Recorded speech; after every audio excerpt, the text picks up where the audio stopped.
من الشيطان الرجيم. بسم الله الرحمن الرحيم.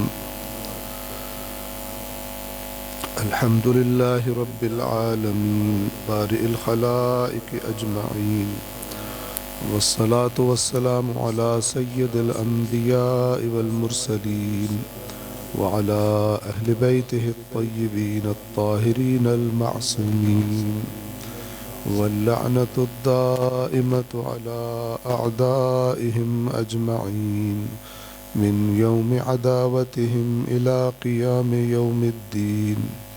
أما بعد، فقد قال الله تعالى في القرآن الحكيم وهو أصدق القائلين: أعوذ بالله من الشيطان الرجيم.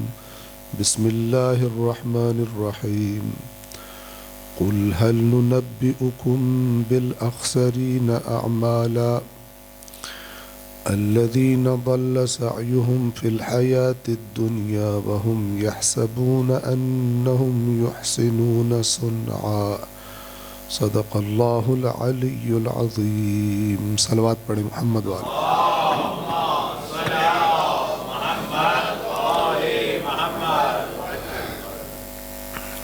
سب سے پہلے تو آپ تمام مومنین کی خدمت میں اور آپ سے بھی پہلے زمانے کے امام کی خدمت میں بنت رسول اللہ سیدہ فاطمۃ الزہرا سلام اللہ علیہا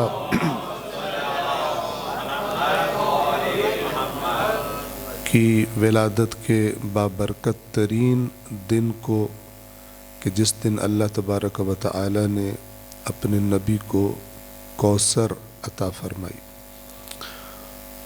یعنی خیر کثیر، اور ساتھ ہی یہ وعدہ بھی کر دیا کہ وہ جو آپ کو کہتے ہیں کہ یہ ابتر ہے، وہ ابتر ہو جائیں گے، لیکن آپ کا نام ہمیشہ زندہ رہے گا. خداوند عالم نے قرآن ہی میں فرمایا: وَرَفَعْنَا لَكَ ذِكْرَكَ، ہم نے آپ کے ذکر کو بلند کر دیا.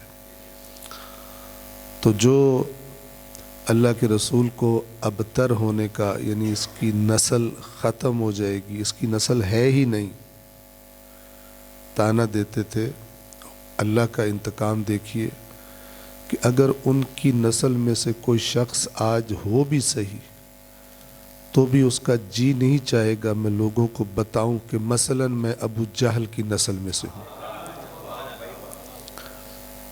بتائے کہ میں مثال کے طور پہ ابو لہب کی نسل میں سے ہوں. نہیں بتائیں گے اگر ہوں بھی تو. لیکن اللہ کے نبی کا نام اللہ نے ایسا نام قرار دیا، اور اس نسل کے نام جو اللہ کے رسول کو اللہ نے کسی بیٹے سے نہیں بلکہ بیٹی کے ذریعے عطا فرمائی، اور اسی کو اسی لیے اسی نسبت سے کوثر کہا گیا. وہ نسل اللہ نے ایسی بنا دی کہ ان کے نام بھی زبان پر آئیں تو درود و سلام جاری ہو جاتے ہیں. صلوات پڑھ دیں محمد والے.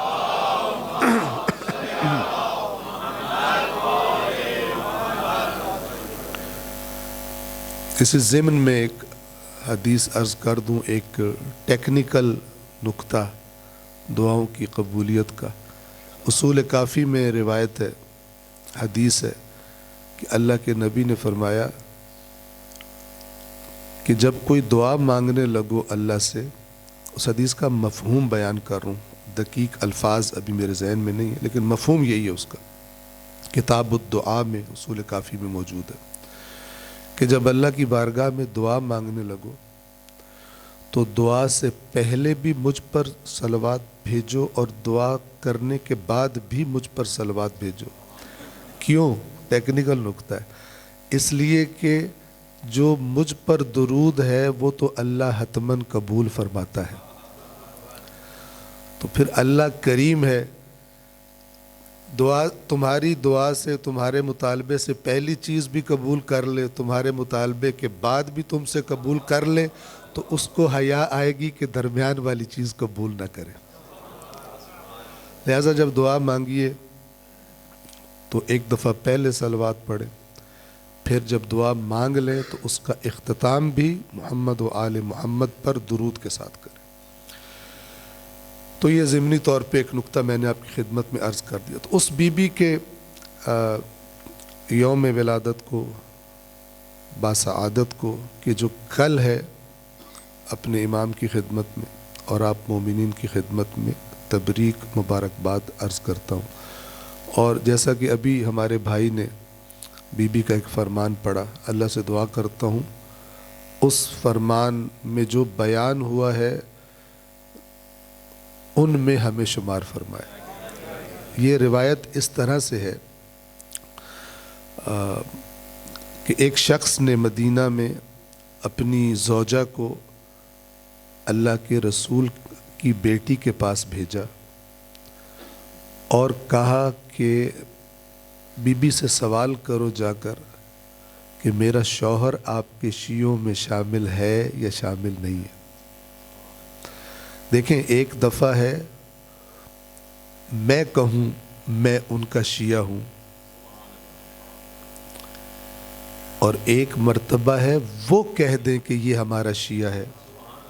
یہ دونوں بہت آپس میں فرق رکھتے ہیں بعض اوقات، کیونکہ بہت سارے لوگ ہیں، قرآن بھی اسی مطلب پر شاہد اور گواہ ہے۔ بہت سے لوگ تھے کہ جو ایمان لانے کا دعویٰ کرتے تھے، زبانوں سے کہتے تھے ہم ایمان لائے۔ قالت الاعراب آمنا، اعراب کہتے ہیں ہم ایمان لے آئے۔ قل، اے رسول آپ ان کو جواب میں فرمائیے، لم تؤمنوا، تم ایمان نہیں لائے۔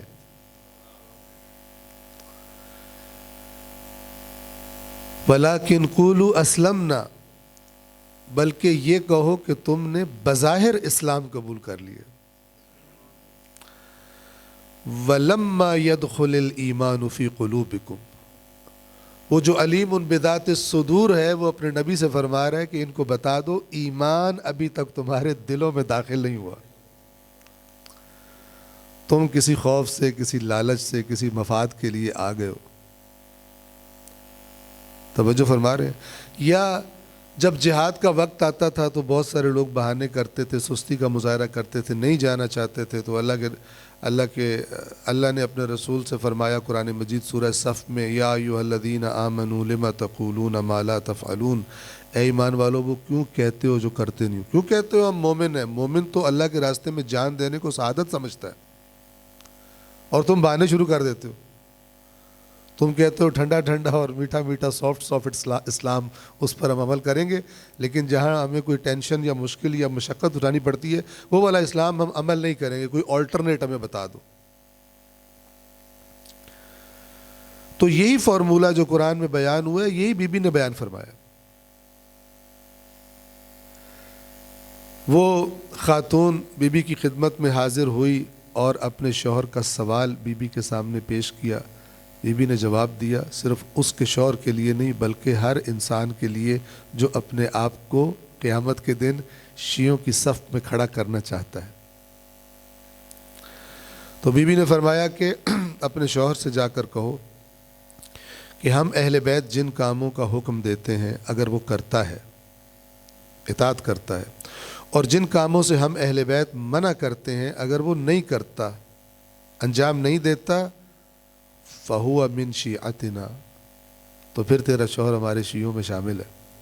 وَإِلَّا فَلَا، اور اگر یہ صفت نہیں ہے پھر اپنے شوہر سے کہہ دے ہمارے شیعوں میں شامل۔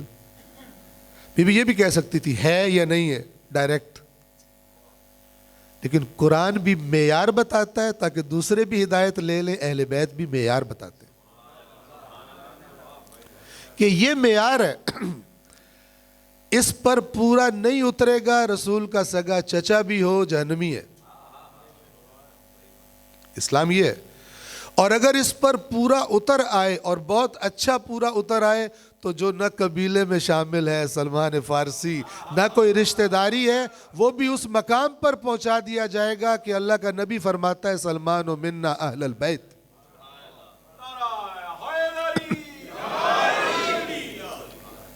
اسلام معیار دیتا ہے قرآن معیار دیتا ہے، محمد و آل محمد معیار دیتے ہیں۔ بی بی نے معیار دیا۔ خلاصہ یہ ہے کہ اگر تیرا شوہر ہمارا اطاعت گزار ہے، اس کی مرضی کچھ اور چاہ رہی ہو لیکن ہماری مرضی کچھ اور ہو، اگر اپنی مرضی کو چھوڑ کر ہماری مرضی کے مطابق چلتا ہے تو ہمارا شیعہ۔ اور قیامت تک قرآن کا اور محمد و آل محمد کا بیان کیا ہوا معیار ایک ہی ہے، اور دو ہو بھی نہیں سکتے، یاد رکھیے گا، چونکہ اللہ کے رسول نے گواہی دی ہے قرآن اور میرے اہل بیت کبھی جدا نہیں ہوں گے۔ اس جدا نہ ہونے کا مطلب کیا ہے؟ یعنی ان دونوں کی باتیں ایک ہی بات ہے۔ لہذا بعض اوقات جب ایک مسئلہ پیش آتا ہے کہ جب اہل بیت کی بات ہو، مثلا کچھ ماحول ایسا ہے ہمارا، تو ذرا زیادہ انسان محبت سے سنتا ہے، لیکن جب قرآن کی آئے تو اتنی محبت سے نہیں سنتا، ٹھیک ہے نا، تھوڑا تھوڑا ستیلا پن محسوس ہوتا ہے۔ تو میں مومنین کی خدمت میں عرض کیا کرتا ہوں کہ جب قرآن کی آیت پڑھے نا تو کیا سمجھ کے پڑھے؟ یہ جو میں پڑھ رہا ہوں 100% خالق کائنات نے یہی فرمایا ہے، 100% میرے نبی نے یہی فرمایا ہے، 100% علی سے لے کے 12ویں تک سب نے یہی فرمایا ہے۔ توجہ فرما رہے ہیں؟ تاکہ اپنائیت پیدا ہو جائے اور وہ اجنبیت والا ماحول قرآن کے ساتھ ختم ہو جائے۔ یہ میں بار بار ریپیٹ کیا کرتا ہوں لوگوں کو کہ یہ قرآن مجید وہ واحد کتاب ہے جس کے بارے میں کسی بھی جگہ انگلی رکھ کر آپ یقین سے 100% یقین سے کہہ سکتے ہو اللہ، رسول، اہل بیت نے یہی چاہا ہے۔ باقی جہاں بھی آپ جائیں گے کوئی اگر کوئی مگر وہاں پر آ سکتی ہے، راویوں کا مسئلہ آ سکتا ہے، توجہ فرما رہے ہیں، اس کے متن کا مسئلہ آ سکتا ہے کہ آیا انہوں نے وہی الفاظ نقل کیے ہیں جو ائمہ نے فرمائے تھے یا نہیں، مفہوم بیان کیا ہے، اپنا فہم بیان کیا ہے۔ میں کہہ رہا ہوں کئی اگر مگر آ سکتے ہیں ہر جگہ پر، لیکن اللہ نے ایک اپنے کرم سے ایسی نعمت دی ہے جہاں پہ کوئی ایسا اگر مگر نہیں آ سکتا، اطمینان سے انسان جان سکتا ہے کہ سب کا فرمان یہی ہے۔ اسی لیے اللہ کے رسول کی جو یہ عظیم بیٹی ہے، یہ ان کے اپنے فرامین میں ہے، آپ سنتے رہتے ہیں علماء سے، قرآن مجید کی تلاوت سے عشق تھا جناب فاطمہ۔ حبب الی من دنیاکم ثلاث، تمہاری اس دنیا میں 3 چیزوں سے مجھے محبت ہے۔ پہلا کس کا نام لیا؟ فرمایا تلاوت کتاب اللہ، اللہ کی کتاب کی تلاوت۔ اس میں بی بی یہ نہیں کہنا چاہ رہی کہ قرآن کی تلاوت کرو، یہ نہیں کہنا چاہ رہی، بی بی فرمانا چاہ رہی ہیں، اوپر کے درجے پہ لے جانا چاہ رہی کہ مطلوبہ حالت تمہاری تب ہوگی جب تمہیں قرآن کی تلاوت میں لذت محسوس ہو، محبت کے جذبے کے ساتھ قرآن پڑھو۔ جیسے کوئی تحریر آئے کسی کی طرف سے جس سے انسان کو محبت ہو تو بڑے شوق سے، بڑی توجہ کے ساتھ پڑھتا ہے اور پڑھتے ہوئے بھی لذت لیتا ہے۔ اس مقام پہ پہنچانا چاہتی ہیں رسول اللہ کی بیٹی۔ پھر فرمایا وَالنَّظَرُ إِلَىٰ وَجْهِ رسول اللہ کے رسول کے چہرے کی زیارت کرنا، محبت ہے مجھے۔ تیسری چیز وَالْإِنفَاقُ فِي سَبِيلِ اللَّهِ، اللہ کے راستے میں خرچ کرنا۔ اللہ کے راستے میں خرچ کرنا جرمانہ سمجھ کے نہیں، محبت کے ساتھ۔ ایک مثال دیتا ہوں، آپ صلوات پڑھ دیں محمد و آل محمد۔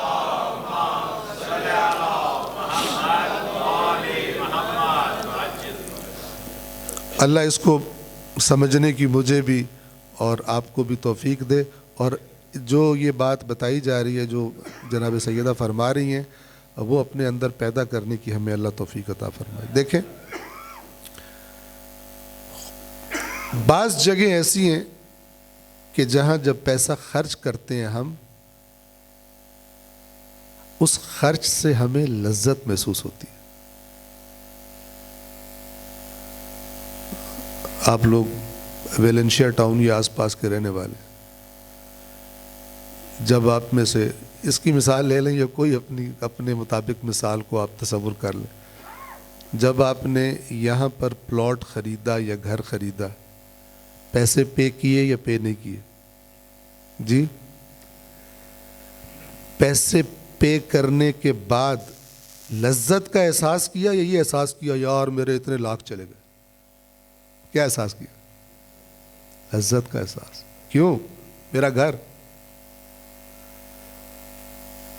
گھر ہے، میرا پلاٹ ہے، میں صاحب خانہ ہو گیا ہوں، میں صاحب پلاٹ ہو گیا ہوں. اسی طرح میں وہ پیسے جو انسان اپنی پسند کی گاڑی خریدنے کے لیے دیتا ہے، جب گاڑی میں بیٹھ کر اپلائیڈ فور کا آگے وہ لگا کر جب گھر کی طرف روانہ ہوتا ہے تو اس کا دل میں یہ ملال ہوتا ہے کہ یار اتنے پیسے میں نے شو روم والوں کو دے دیے. یا انجوائے، پیسوں کا خیال ہی نہیں ہوتا، انجوائے کر رہا ہوتا ہے اپنی گاڑی چلا کے. ہوتا ہے نا؟ جب ایک چیز انسان کو حاصل ہونے کا احساس ہو، اپنی ایک خواہش پوری ہونے کا احساس ہو، تو پھر اس کو پیسے جانے کی تکلیف نہیں ہوتی. تو اللہ بھی کہتا ہے اگر میری باتوں پر ایمان ہے تو میری راہ میں دیتے ہوئے تمہیں لذت محسوس کیوں نہیں ہوتی؟ ویلنشیا ٹاؤن یا ڈی ایچ اے کا پلاٹ اگر خریدو پیسے دے کے، تم کہتے ہو ہماری پراپرٹی بن گئی. جتنی تمہیں یہاں کی پراپرٹی پیاری ہے اس کا کچھ حصہ تو جو جنت کی پراپرٹی کا میں نے وعدہ کیا ہے تمہارے انفاق کے نتیجے میں، کچھ تو تمہیں ہونا چاہیے کہ ہم وہاں پر بھی صاحب پراپرٹی ہو رہے ہیں. تو جب یہ ایمان ہو جائے گا تو تب خدا کے راستے میں بھی خرچ کرنا وہی ہو جائے گا جو بی بی فرما رہی ہیں کہ مجھے محبت ہے اللہ کے راستے میں خرچ کرنے سے، چونکہ مجھے یہ محسوس ہی نہیں ہوتا کہ کچھ جا رہا ہے میرے پاس سے، بلکہ اللہ اس کے بدلے میں کیا کچھ عطا فرمانے والا ہے. لہذا بی بی یہ نہیں کہ فرمانا چاہتی کہ قرآن پڑھو، خرچ کرو اللہ کے راستے میں، دل کرے یا نہ کرے، مرتا کیا نہ کرتا. اس پوزیشن میں بعض لوگ ہوتے ہیں وہ خمس ادا کر رہے ہوتے ہیں اور کیا کہہ رہے ہوتے ہیں کہ دل میں کہہ رہے ہوتے ہیں کاش یہ مجبوری نہ ہوتی تو میں اس کا پلاٹ خرید لیتا، کوئی انویسٹمنٹ کر لیتا، لیکن کیا کروں مجبور ہوں. بات دل ناخواستہ دیر ہے، ابھی اس کے ایمان کو تھوڑا اوپر جانے کی ضرورت ہے. جہاں اس کو وہی لذت آنا شروع ہو جائے جیسے یہاں پراپرٹی بننے کی ہوتی ہے، وہاں پراپرٹی بننے کی بھی لذت محسوس ہونا شروع ہو جائے. شرط ایمان ہے. بی بی ایمان کے اونچے درجے پر اپنے سے محبت کرنے والوں کو دیکھنا چاہتی ہیں. صلوات پڑھیں محمد والے.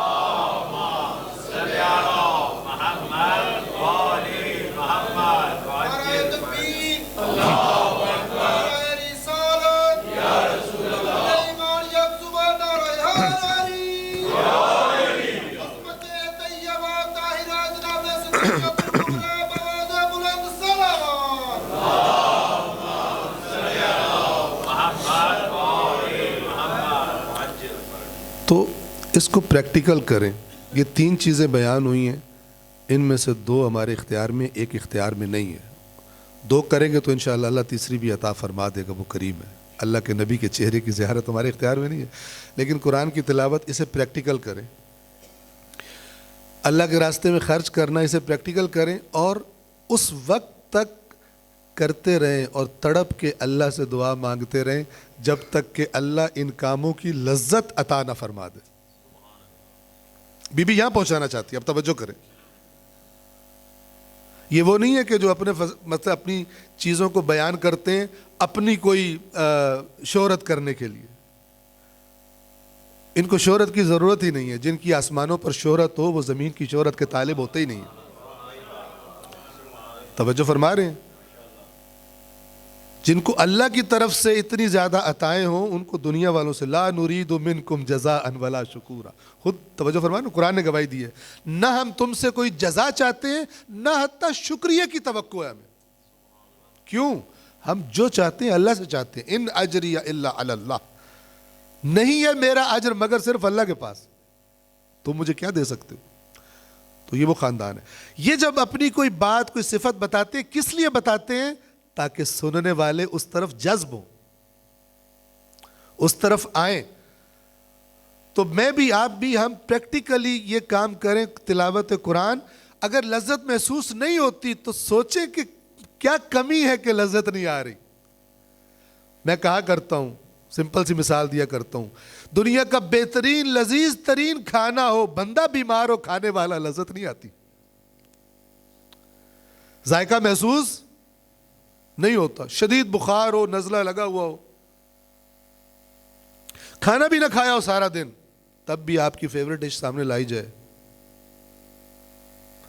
وہ زبردستی کچھ ایک دو لقمے رکھیں, کچھ تو کھا لو, سارا دن کچھ نہیں کھایا, لیکن اٹریکشن محسوس نہیں ہوگی کھانے کی طرف.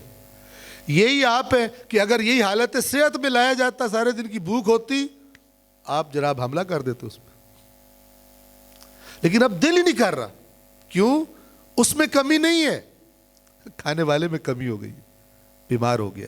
تو جس طرح بدن بیمار ہو جاتے ہیں اس طرح قلب اور روح بھی بیمار ہو جاتی ہے. اور قلب اور روح کی جو بیماری بتائی ہے, فرمایا حب الدنیا رأس کل خطیئہ, دنیا کی محبت جان لو تمہاری ہر خطا کی جڑ ہے, ہر بیماری کی جڑ ہے. تمہاری اللہ کے کاموں کی سستی کی جڑ کیا ہے؟ کہ تمہیں دنیا کی چیزوں سے زیادہ محبت ہے. جو میں پہلے بات کر رہا تھا, دنیا کی پراپرٹی خریدتے ہو تم کہتے ہو بلکہ میں نے تو کمایا اس لیے تھا, لیکن جب خدا کے لیے دینا پڑو تو یہ نہیں سمجھتے کہ میں نے کمایا اس لیے تھا. اے کاش اللہ میں توفیق دے کہ جو ہم نے دنیا میں کرنا ہے اور جو ہم نے مثلاً آخرت کے لیے کرنا ہے, ہم اس سارے کے سارے کو اللہ کی رضا کے سائے میں لے آئیں. توجہ فرما رہے ہیں؟ ہمارا ہر کام, ہمارا ہر خرچ ایسا ہو کہ پروردگار عالم کی رضا جلب کرنے کے لیے اور جذب کرنے کے لیے ہو. صلوات پڑھیں محمد وعلیہ.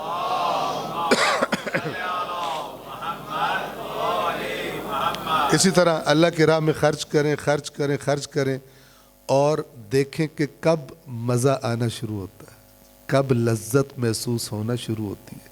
یہ وہ جگہ ہے جس کی طرف بی بی رہنمائی فرما رہی. یہ حکمت ہے بتانے کی. حبب الی من دنیاکم ثلاث, تین چیزیں تمہاری دنیا سے زہرا کو عزیز ہیں, تلاوت کتاب اللہ والنظر فی وجہ رسول اللہ والانفاق فی سبیل اللہ. دو کر لوگے, خدا بند کریم انشاءاللہ دنیا سے جانے سے پہلے اپنے نبی کے چہرے کی زیارت بھی عطا فرما دے گا. تو یہ چونکہ بالآخر اس عظیم ترین ہستی اور کوثر کی دنیا میں تشریف آوری کی مناسبت تھی, میں نے یہ چند نکات آپ کی خدمت میں عرض کیے. آتے ہیں ان آیات کی طرف کہ جو میں نے اس مجلس کے شروع میں آپ کے سامنے تلاوت کی. ایک انتہائی اہم ترین اور توجہ طلب اور غور و فکر طلب قرآنی نکتہ سمجھنے کے لیے اپنے ذہنوں کو آمادہ کیجیے.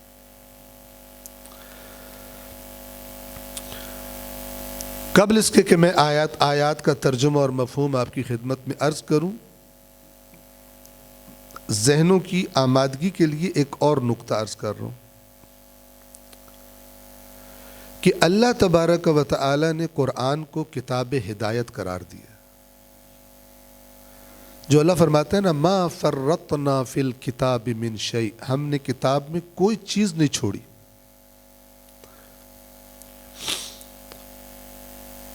اگر اس کتاب سے مراد ہم لوح محفوظ نہ لیں کہ لوح محفوظ تو علم پروردگار ہے, وہاں تو ہر چیز لکھی ہوئی ہے. اگر مراد قرآن لیں تو جب کہا جاتا ہے قرآن میں ہم نے کوئی چیز نہیں چھوڑی, تو کیا مطلب ہے؟ کوئی بندہ آیا اور کہے میں نے نیوکلیر بم کا جو ہے فارمولہ بھی یہیں سے نکالنا ہے, میں نے نیوکلیر فشن اور نیوکلیر فیوژن ہائیڈروجن بم کا فارمولہ قرآن سے نکالنا ہے, نکال کے تو کہاں لکھا ہوا ہے؟ یہ تو خیر بڑی دور کی بات ہے. قرآن مجید میں تو نماز کی پوری رکعتیں بھی بیان نہیں ہوئی. فجر کی نماز کتنی رکعت پڑھی جائے گی, ظہر کتنی پڑھی جائے گی, عصر, مغرب, عشاء کتنی پڑھی جائے, نہیں بیان ہوا.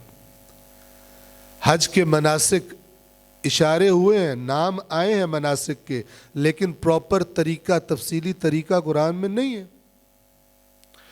کتنی زیادہ تاکید ہے زکوٰۃ کی، احکام زکوٰۃ تفصیلی موجود نہیں ہے۔ خمس کا ذکر ہے قرآن میں، لیکن تفصیلی احکامات موجود نہیں ہیں قرآن میں، اور اسی طرح اور بہت ساری چیزیں۔ پھر کیا معنی ہے ہم نے کوئی چیز نہیں چھوڑی؟ توجہ کیجئے گا، اللہ تبارک و تعالی نے اسے قرآن ہدایت قرار دیا ہے۔ وہ فرماتا ہے کہ تمہاری ان عقلوں کو جتنی فیڈ صحیح روش اپنانے کے لیے، صحیح سوچنے کے لیے جتنے میٹر کی، جتنے مواد کی ضرورت تھی، اس میں سے کوئی چیز ایسی نہیں ہے جو ہم نے قرآن میں بیان نہ کی ہو۔ اور قرآن کے بتائے ہوئے اصول اور پرنسپلز اگر تم اپنی عقل میں ڈھال لیتے ہو اور انہی کے مطابق اپنی عقل کو انہی معلومات کے سائے میں لے کر چلتے ہو، تو پھر ممکن ہی نہیں ہے کہ تمہیں کوئی فتنہ گمراہ کر سکے۔ فرمایا ان ھذا القرآن یہدی للتی ہی اقوم۔ ایک ایک لفظ پہ غور کریے۔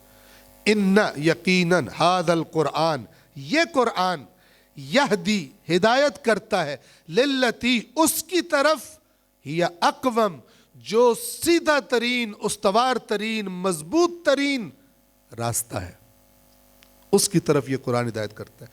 اس راستے کی تشخیص کے لیے جو چیزیں انسان کی، جو مثالیں ضروری تھی، جو بنیادیں ضروری تھی، جو اصول ضروری تھے، اللہ فرماتا ہے میں نے قرآن میں کچھ نہیں چھوڑا جو میں نے بیان نہ کیا۔ وَلَقَدْ ضَرَبْنَا لِلنَّاسِ فِي هَذَا الْقُرْآنِ مِنْ كُلِّ مَثَلٍ لَعَلَّهُمْ يَتَفَكَّرُونَ۔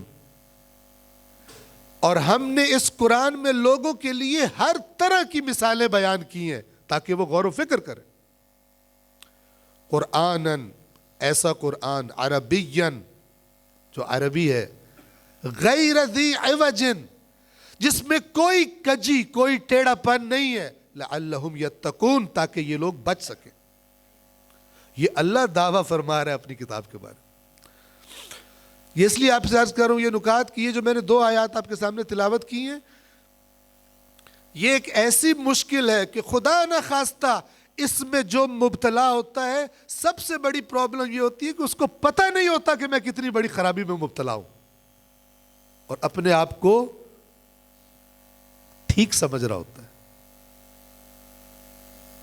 توجہ فرمائیں، یہ سورہ کہف کی آیت نمبر 103 اور آیت نمبر 104 ہے۔ خالق کیا فرما رہے ہیں؟ قل، اے رسول کہہ دیجئے، ہل ننبئکم، ہم تمہیں ایک بڑی خبر نہ دیں۔ ننبئکم نبأ سے ہے، نبأ بھی عربی کا لفظ ہے، خبر بھی عربی کا لفظ ہے، لیکن نبأ اور خبر میں فرق کیا ہے؟ نبأ کسی بڑی اور امپورٹنٹ خبر کو کہتے ہیں، ٹھیک ہے نا؟ لہذا قیامت کو نبأ عظیم کہا گیا۔ روایات میں مثلا مولا کی ولایت کے لیے نبأ عظیم کا کے الفاظ استعمال کیے گئے۔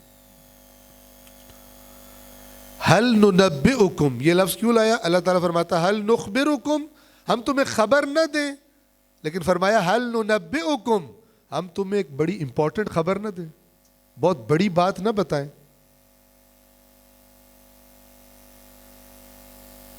کون سی ہے وہ بڑی خبر؟ فرمایا بالاخسرین اعمالا، جو اپنے دنیا میں کیے ہوئے اعمال کے بارے میں سب سے بڑے گھاٹے میں ہیں۔ دیکھیں قیامت کے دن جب سب پیش ہوں گے اللہ کی بارگاہ میں، تو میں ایک تقسیم کر رہا ہوں آسانی کے لیے۔ ایک وہ گروہ ہوگا جس نے اللہ کی اطاعت نہیں کی ہوگی، اللہ نے جو اعمال کہے تھے کرنے کو وہ نہیں کیے ہوں گے۔ اب ان کا مسئلہ سمجھنا اتنا مشکل نہیں ہے۔ ایک گروہ وہ ہوگا کہ جنہوں نے اللہ کی خاطر اعمال کیے ہوں گے، اللہ کی رضا سمجھ کے کیے ہوں گے، ان کی بات کر رہا ہے اللہ تبارک و تعالی۔ ان کی بات نہیں کر رہا جو اعمال کے بغیر اس کے سامنے پیش ہوں گے۔ بعض لوگ ہو سکتا ہے سوچیں کہ بندہ محنت اللہ کے لیے عمل کرتا رہے، اللہ کی رضا کے لیے کرے خلوص سے، اللہ تعالیٰ ریجیکٹ کر دے گا، یہ کیا بات ہوئی؟ لیکن میں اگر آپ کو ایک مثال دوں گا تو آپ کہیں گے نہیں ریجیکٹ ہونا چاہیے، ریجیکٹ ہونا چاہیے، ٹھیک ہے نا؟ اور وہ مثال کیا ہے؟ خودکش بمبار، اپنے بدن سے بم باندھ کر خالص اللہ کی رضا کے لیے کیا کرتا ہے؟ بے گناہوں کے قتل کا سبب بن جاتا ہے۔ آپ اس سے بات کرو، آپ اس کو چیک کرو اچھی طرح، آپ دیکھیں گے کہ اس کا فوکس یہی ہوگا کہ اللہ تبارک و تعالیٰ کو خوش کرنے کے لیے میں نے کی، دین کی خدمت کی۔ اور فرض کریں قیامت کے دن بندہ پیش ہو اور وہ کہے یا اللہ تو میرے دل کی حالت جانتا ہے، میں نے تیری خاطر کیا، غلط صحیح کا تو مجھے اب پتہ چل رہا ہے، لیکن جو میں نے کیا تیری خاطر کیا، تو میں نے کیا تو تیرے لیے ہے نا، پھر تو مجھے کیوں سزا دے رہا ہے؟ بڑا اہم موضوع ہے، سمجھنے والا موضوع۔ تو اللہ نے قرآن مجید میں اس طبقے کے بارے میں پہلے ہی بتا دیا، اور ذہن صرف خودکش بمبار کی طرف نہ جائے، بلکہ ذہن ہر اس عمل کی طرف جائے کہ میں قبل اس کے کہ میری آنکھیں بند ہوں میں یہ چیک تو کر لوں کہ جو میں دین اور اللہ کی رضا سمجھ کے کر رہا ہوں، آیا اللہ نے بھی ایسا کرنے کا کہا ہے؟ یہ میں نے انفارمیشن لی کہاں سے ہے؟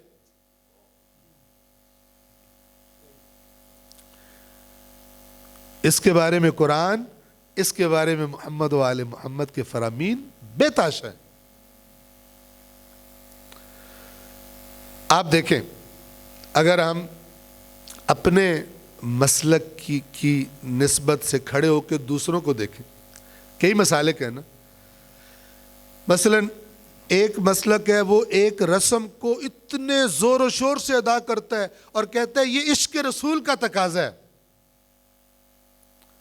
اور کوئی ڈرامہ بھی نہیں کر رہے ہوتے، واقعی عشق رسول سمجھ کے کر رہے ہوتے، ٹھیک ہے نا؟ لیکن آیا عشق رسول کے نام پر جو میں کر رہا ہوں اللہ تبارک و تعالی بھی اسے عشق رسول کے طور پہ قبول کرے گا یا نہیں کرے گا؟ یہ اس سے ملتی جلتی بات ہے کہ اس نے سوال کیا بی بی سے، جا کے پوچھو میں ان کے شیعوں میں ہوں یا نہیں ہوں، تو بی بی نے کیا پیار دیا؟ اگر جو ہم کہتے ہیں وہ کرتا ہے اور جو ہم منع کرتے ہیں وہ نہیں کرتا تو ہمارا شیعہ۔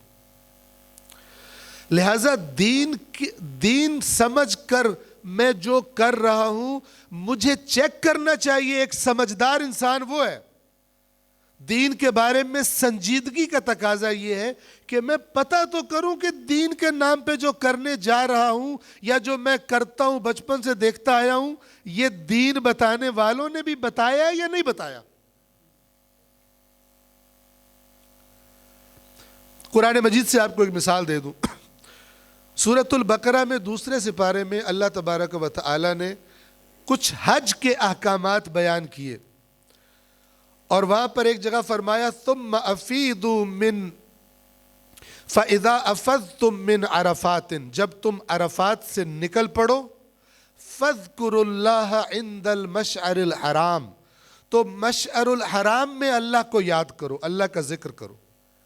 وہاں پر ایک نکتہ بیان فرمایا کہ فرمایا وَاذْكُرُوهُ كَمَا هَدَاكُمْ، اور اس طرح نہ یاد کرنا جس طرح اسلام آنے سے پہلے حج کی تم نے کھچڑی بنا کے رکھی ہوئی تھی، اپنی بیہودہ حرکتیں کرتے تھے حضرت ابراہیم کے حج کے کھاتے میں ڈال کے۔ حج کیا تھا ان کا؟ آپ کو پتہ ہے، عریاں بے لباس خانہ کعبہ کا طواف کرتے تھے۔ قرآن نے گواہی دی، تالیاں سیٹیاں بجانے کے سوا کیا ہے ان کی نماز؟ عبادت سمجھ کر تالیاں اور سیٹیاں، حج کا چہرہ خراب کر۔ حج کا کس نے بنیاد رکھی تھی؟ حضرت ابراہیم نے۔ یہ حضرت ابراہیم کی اولاد میں سے، نسل میں سے تھے، بنی اسماعیل، جو مین یہ قریش ہے۔ لیکن انہوں نے بعد میں اپنی خرافات بیچ میں ایڈ کر کے حج کی شکل بگاڑ دی تھی. لہٰذا اللہ جب حج کے بارے میں بیان فرما رہا ہے تو کس کی طرف توجہ کروا رہا ہے کہ جب عرفات سے آؤ مشعر الحرام تو وہاں تم نے اللہ کا ذکر کرنا ہے، لیکن اپنی من گھڑت چیزوں سے نہیں. ایوی تے ذکر ہی ہے، یہ نہیں کرنا. وَاذْكُرُوهُ كَمَا هَدَاكُمْ، اور اس طرح اللہ کو یاد کرو جس طرح اس نے خود تمہاری رہنمائی کی. اپنے پاس سے نہ بنا لینا، اللہ تم سے زیادہ سیاںا ہے اور اللہ کا رسول، ان سے آگے نہ نکلو، اپنی نئی نئی چیزیں ایجاد کرو. وَاذْكُرُوهُ كَمَا هَدَاكُمْ، اور اس طرح خدا کو یاد کرنا جس طرح اس نے تمہاری ہدایت کی ہے. اور پھر خبردار کر دیا، متنبع فرمایا وَإِن كُنتُم مِّن قَبْلِهِ لَمِنَ الضَّالِّينَ، اور یہ تمہیں اس لیے کہا جا رہا ہے کہ یقیناً اس کے آنے سے پہلے تم لوگ گمراہی میں تھے. تم جو دین کے نام پہ کر رہے تھے، حج دین کے نام پہ ہوتا تھا. قریش مکہ بھی اپنے آپ کو دیندار سمجھتے تھے، لیکن جو دین کے نام پہ کرتے تھے، اللہ فرما رہے ہیں یقیناً اس ہدایت کے آنے سے پہلے تم گمراہی میں تھے. لہذا سب سے بڑا پرابلم، جیسے دیکھیں ایک بندہ بیمار ہے نا، ایک بندہ بیمار ہے اور اس کو پتا ہے کہ میں بیمار ہوں، یہ بڑی اچھی حالت میں ہے. چونکہ علاج انسان کب شروع کرتا ہے اپنا؟ جب اسے پتہ چلتا ہے کہ میں بیمار ہوں. لیکن جس کو یہ معلوم نہ ہو کہ مجھے کوئی بیماری ہے اور اپنے آپ کو صحت مند سمجھتا ہو، وہ کیسے علاج کروائے گا؟ بلکہ ہو سکتا ہے جو اس میں پکا ہو، اس کو کوئی بتائے بھی تو بیمار ہے، اس کے گلے پڑ جائے. تو بیمار ہے، میں بالکل ٹھیک ہوں، مجھے بات بتا. اس طبقے کی طرح اس طبقے کی قیامت کے دن کیا حالت ہوگی، وہ پروردگار عالم ان آیات میں بیان فرما رہے ہیں. کیا؟ قل، اے رسول کہہ دیجئے، هل ننبئکم بالاخسرین اعمالا. اخسر جیسے اکبر سب سے بڑا، اخسر سب سے زیادہ گھاٹے میں.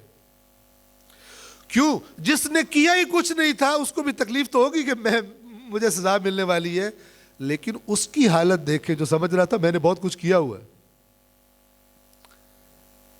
میں نے بہت کچھ کیا ہوا ہے، لیکن اس کو اللہ تعالیٰ کہے کہ یہ قابل قبول نہیں ہے، قصوروار تو خود ہے. اور وہاں پکڑ کیسے ہوگی؟ میں اگلی آیت مکمل کر لوں، پھر انشاءاللہ یہ وضاحت کر کے اس نقطے کی آپ کی زحمت کو تمام کروں گا. توجہ فرمائیے گا.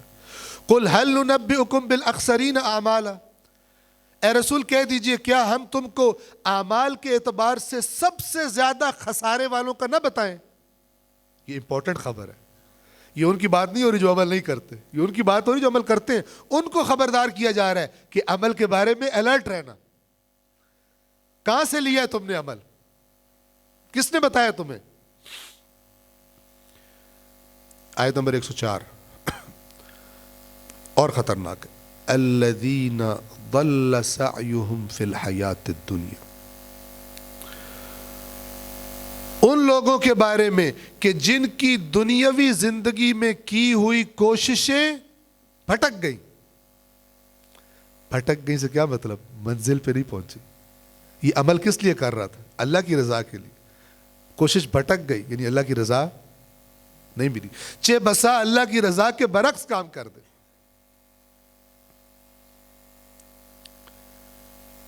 کتنے مسلمانوں کے آپس میں اختلافات ہیں، ٹھیک ہے، دونوں ایک دوسرے کی مخالفت کیا سمجھ کے کرتے ہیں؟ اللہ کے دین کی خدمت سمجھ کے، اللہ کی رضا سمجھ کے.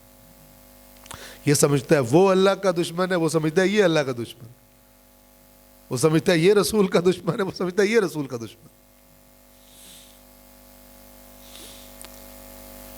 توجہ فرما رہے ہیں.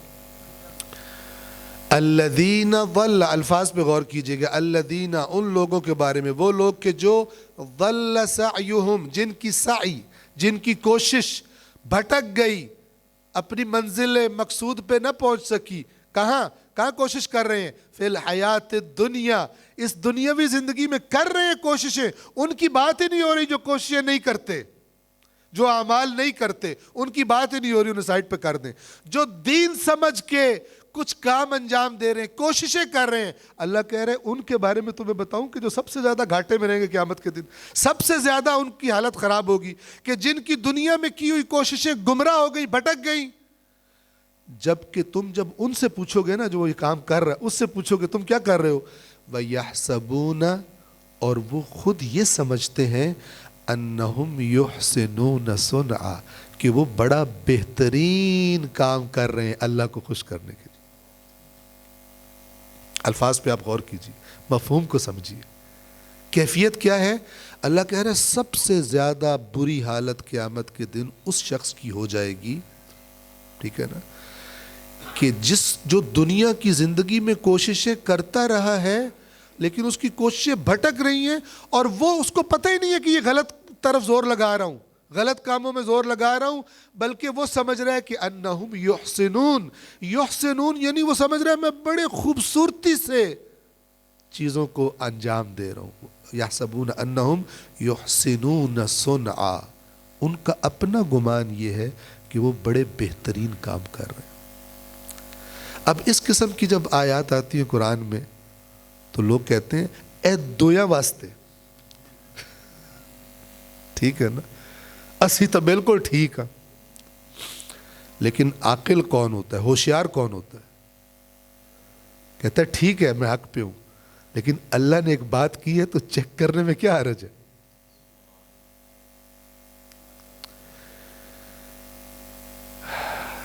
لہذا اگر میں آپ سے سوال پوچھوں، جو آپ کو میں نے خود کش بمبار والی مثال دی ہے، جو کہ وہ ذرا زیادہ فیل ہونے والی مثال ہے، اس کا گناہ جو دنیا میں کر جاتا ہے فیل ہوتا ہے. اب آپ فرض کریں، اور اللہ تبارک و تعالیٰ سب سے بہتر دلوں کی حال جانتا ہے، ایک یہ اس قسم کا خودکش بمبار یہ قیامت کے دن اللہ کی بارگاہ میں پیش ہو، جس نے بام دھماکہ کر کے کئی بے گناہ عورتوں کو، بچوں کو، مردوں کو اس نے قتل کر دیا ہو، اور یہ اللہ کی بارگاہ میں پیش ہو اور اللہ سے کہے اے اللہ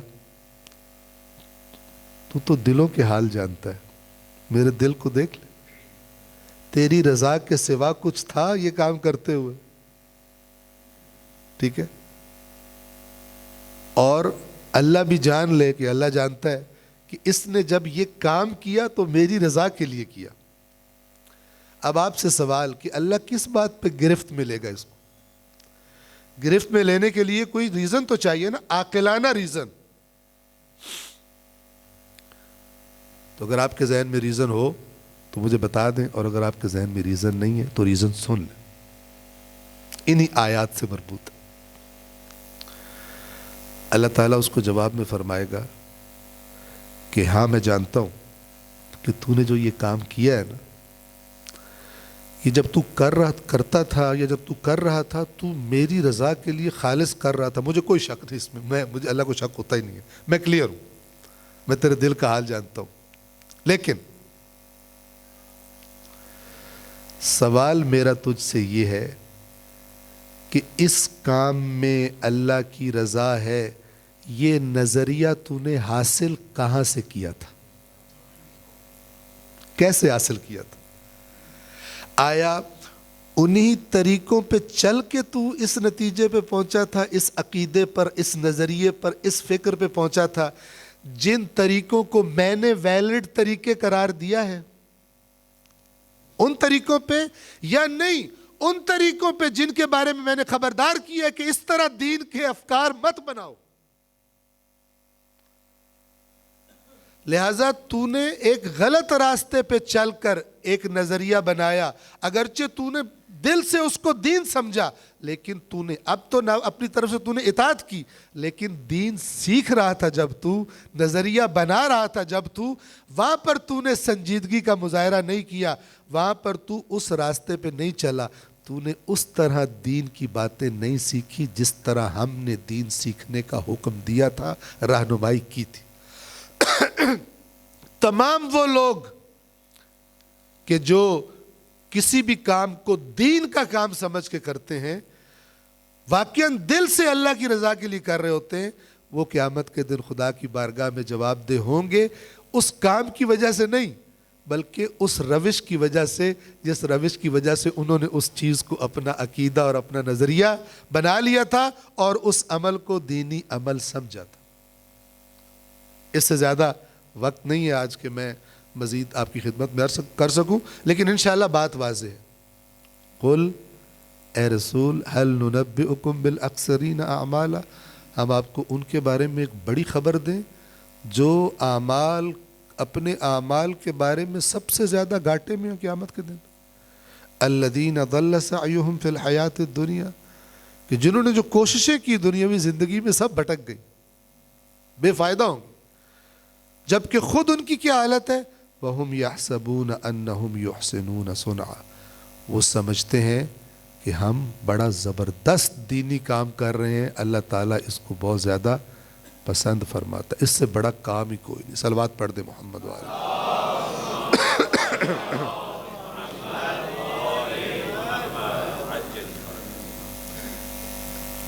یہ جو مزاج ہے دین کے بارے میں، اس مزاج کا، لوگوں کے اس مزاج کا ایک بہت بڑا کردار ہے اللہ کے رسول کے خاندان کی مظلومیت میں۔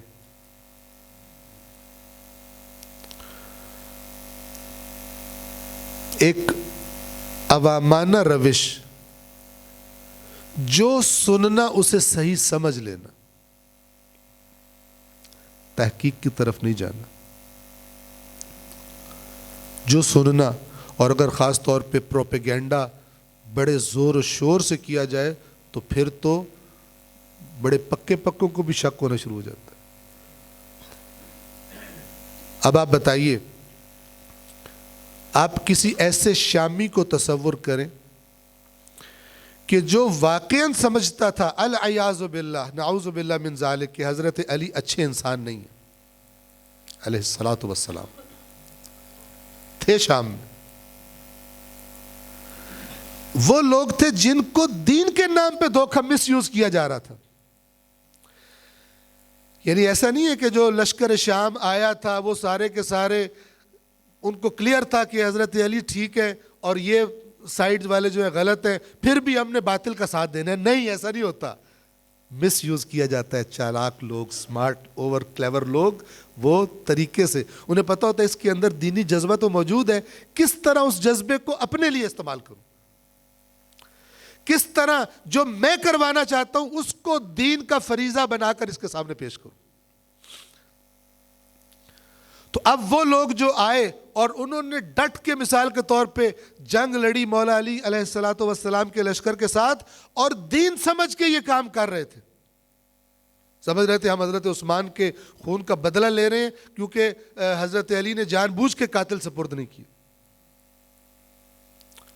نعوذ باللہ شامل ہے اس قتل میں، جو ابھی بھی ناسبیوں کے اندر اصل جراثیم ہے وہ یہ ہے،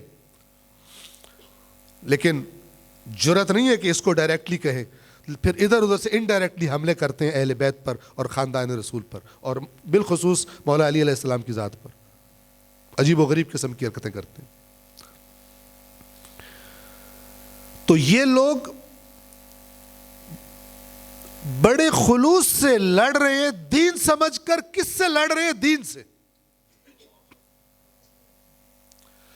ادھر کے جاہل جو اس پروپیگنڈے والی چال کی زد میں آئے، نیزوں پر قرآن دیکھ کر،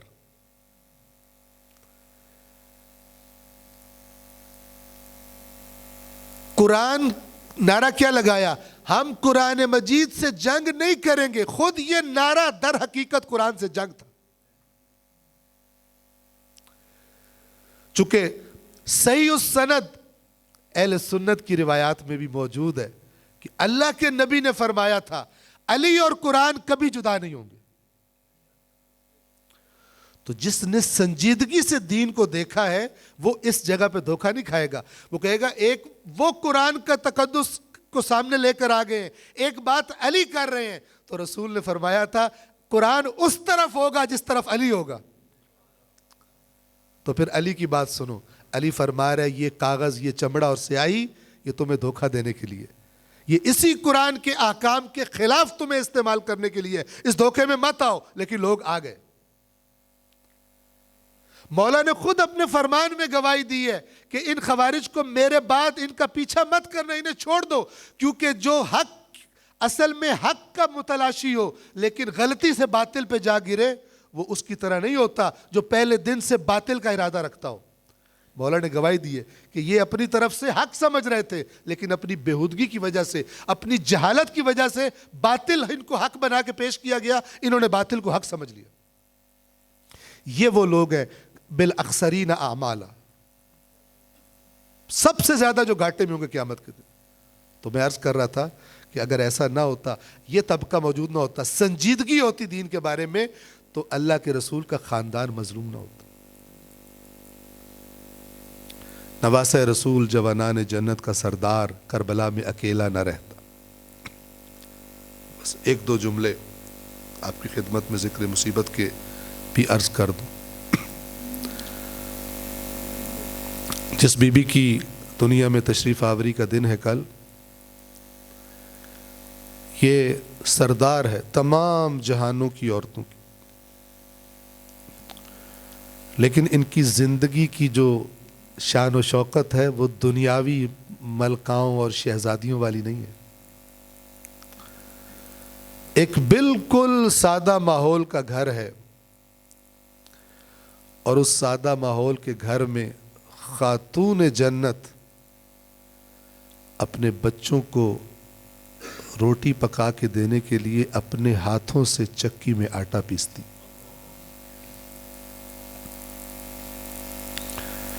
اللہ کے رسول نے ان کے لیے ایسی ہی زندگی پسند فرمائی۔ ایک دفعہ چکی چلاتے چلاتے جناب سیدہ کے ہاتھوں میں چھالے پڑ گئے۔ اپنے بابا سے خواہش کا اظہار کیا کہ اگر کوئی گھر میں کام کرنے کے لیے غلام مل جائے تو بابا دیکھے میرے ہاتھوں کی حالت یہ ہو گئی ہے، میرے ہاتھوں میں چکی سے چھالے پڑ گئے۔ اللہ کے نبی نے توقف فرمایا، پھر کہا کہ میں بتاتا ہوں، اور تھوڑی دیر کے بعد فرمایا کہ فاطمہ تمہیں ایک تسبیح نہ بتاؤں؟ تسبیح ہے جناب زہرا، شیعہ سنی میں یہ منقول ہے، تسبیح بتائی، غلام دے سکتے تھے نہیں دیا۔ توجہ فرما رہے ہیں، تاکہ یہ خاندان ایسی زندگی نہ گزارے کہ بعد میں آنے والا کوئی غریب حسرت کرے کہ میرے پاس بھی اگر مال ہوتا تو میں ان جیسی زندگی گزار لیتا، بلکہ ایسی زندگی گزاری کہ آج کا بھی غریب انسان بھی ہو تو اس کو بھی تسلی ہوتی ہے کہ کائنات کا بہترین گھرانہ وہ مجھ سے بھی زیادہ سادی زندگی گزار کے دنیا میں۔ اس ماحول میں پلے ہیں حسن و حسین، اس ماحول میں پلے ہیں حسن و حسین، لہٰذا بہت محبت تھی رسول اللہ کو۔ گھر میں تشریف لاتے ہیں اور کانوں میں آواز آتی ہے امام حسین کے گریے کی۔ امام حسین کا بچپنا ہے، بالکل کسی بات پر گریہ فرما رہے ہیں، رو رہے ہیں، رسول اللہ سے برداشت نہیں ہوتا، فوراً آواز دیتے ہیں، علی کہاں ہو، زہرا کہاں ہو، میرے پاس آؤ۔ دونوں تشریف لائے، فرمایا تمہیں معلوم نہیں ہے حسین کا رونا مجھ سے برداشت نہیں ہوتا، حسین کو رونے نہ دیا کرو، حسین کا گریہ مجھ سے اللہ کے نبی سے برداشت نہیں ہوتا۔ جن کا گریہ رسول اللہ سے برداشت نہیں ہوتا تھا ان کو ذبح کر دیا گیا کربلا کی ریت پر۔ ایک وقت ایسا آیا کہ جب سب شہید ہو گئے، جناب عباس تک، اکیلا حسین ایک بلند ٹیلے پر سوار ہو کر ایک نگاہ دائیں طرف دوڑاتا ہے، ایک نگاہ بائیں طرف دوڑاتا ہے، اپنے سب وفاداروں کے لاشوں کو دیکھتا ہے اور ایک استغاثہ بلند فرماتا ہے، حل من ناصر ینصرنا۔ اس کا ترجمہ یہ ہے عربی میں کہ ہے کوئی مدد کرنے والا ہماری، لیکن اس کا مفہوم یہ ہے کوئی اب بھی تم میں کہ جو جہنم سے نکل کر جنت کی طرف آنا چاہتا ہو؟ وہ ہدایت کا فریضہ حسین اب بھی انجام دے رہے ہیں جو اپنے نانا سے وراثت میں ملا ہے حسین کو۔ اور پھر حسین بھی میدان میں چلے جاتے ہیں، سید سجاد بہت رویا کرتے تھے. بس یہ آخری بات آپ کی خدمت میں عرض کر رہا ہوں. سید سجاد بہت رویا کرتے تھے. اتنا روتے تھے جب بھی کوئی چیز ایسی نظر آتی نظروں کے سامنے کہ جس کی کوئی شباہت ہوتی کربلا کے کسی واقعے کے ساتھ, تو سید سجاد گریہ فرمانا شروع کرتے. اور یہ سبب بنا کہ مدینہ کے قصاب بھی اپنے حیوانوں کو جب ذبح کرتے تھے سید سجاد کی آنکھوں کے سامنے ذبح نہیں کرتے تھے. بس ایک مرتبہ مولا نے دیکھا کہ ایک قصاب تیاری کر رہا ہے ایک جانور کو ذبح کرنے کی. مولا اس کے پاس گئے, سوال کیا کہ اے قصاب, اس حیوان کو پانی پلایا ہے؟ اس نے جواب دیا, مولا آپ کے جد کا کلمہ پڑھتا ہوں, ان کی بتائی ہوئی شریعت میں یہ آداب بتائے گئے ہیں کہ کسی حیوان کو بھی ذبح کرو تو پہلے پانی پلا لو, پیاسا ذبح نہ کرو, اور ایک حیوان کو دوسرے حیوان کے سامنے ذبح نہ کرو. اب جو یہ سنا تو میرے مولا کا رخ کربلا کی طرف, السلام علیکہ یا ابا عبداللہ, اور میرے مظلوم بابا حسین آپ پر سلام. یہ قصاب کہتا ہے کہ شریعت رسول اللہ میں پیاسا حیوان بھی ذبح نہیں کیا جاتا. آپ پر سلام کہ کب سے آپ پیاسے تھے, آپ کے خشک گلے پر خنجر چلایا گیا, اور یہ کہہ رہا ہے کہ شریعت کے آداب میں ایک حیوان کے سامنے اس جیسے دوسرے حیوان کو بھی ذبح نہیں کرنا. میرا سلام اپنی پھوپھی زینب پر کہ چند قدم کے فاصلے پر دیکھ رہی تھی اور جان سے پیارا بھائی ذبح کیا جا رہا تھا.